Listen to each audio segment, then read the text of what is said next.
বাংলাদেশ জাতীয়তাবাদী সাংস্কৃতিক দলের কেন্দ্রীয় কমিটির সহ সাধারণ সম্পাদক মোহাম্মদ মজনুর রহমানের নিজ জন্মস্থান কুষ্টিয়ার খাজানগরের ঈদুল আজহা উপলক্ষে এক মতবিনিময় সভা অনুষ্ঠিত হয়েছে। সভায় স্থানীয় সুধীজন, রাজনৈতিক নেতৃবৃন্দ এবং ইলেকট্রনিক ও প্রিন্ট মিডিয়ার সাংবাদিকবৃন্দ অংশগ্রহণ করেন। মতবিনিময় সভায় বক্তব্য রাখেন মোহাম্মদ মজনুর রহমান। তিনি বলেন, সংস্কৃতি ও সাংবাদিকতা সমাজের অগ্রগতির প্রধান চালিকা শক্তি।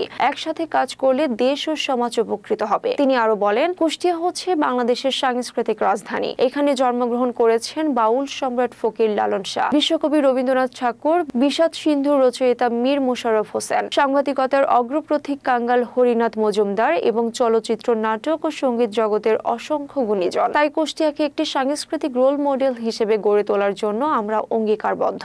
বাংলাদেশ জাতীয়তাবাদী দল বিএনপির ক্ষমতায় এলে এই লক্ষ্য বাস্তবায়নের জন্য কার্যকর পদক্ষেপ গ্রহণ করা হবে। সবাই ঈদুল আজহার আনন্দ ভাগাভাগি করার পাশাপাশি এলাকার সার্বিক উন্নয়ন ও সাংস্কৃতিক চর্চার গুরুত্ব নিয়েও আলোচনা করা হয়।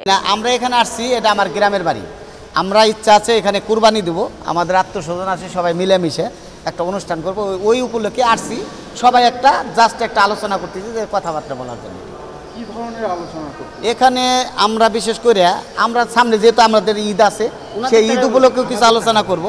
সেই সাথে ধরেন যে আমাদের কিছু রাজনৈতিক বিষয় আলোচনা তো হইতেই পারে, এটা স্বাভাবিক। যেহেতু আমরা নেতৃত্ব দেই, রাজনৈতিক বিষয়ে কিছু আলোচনা করব।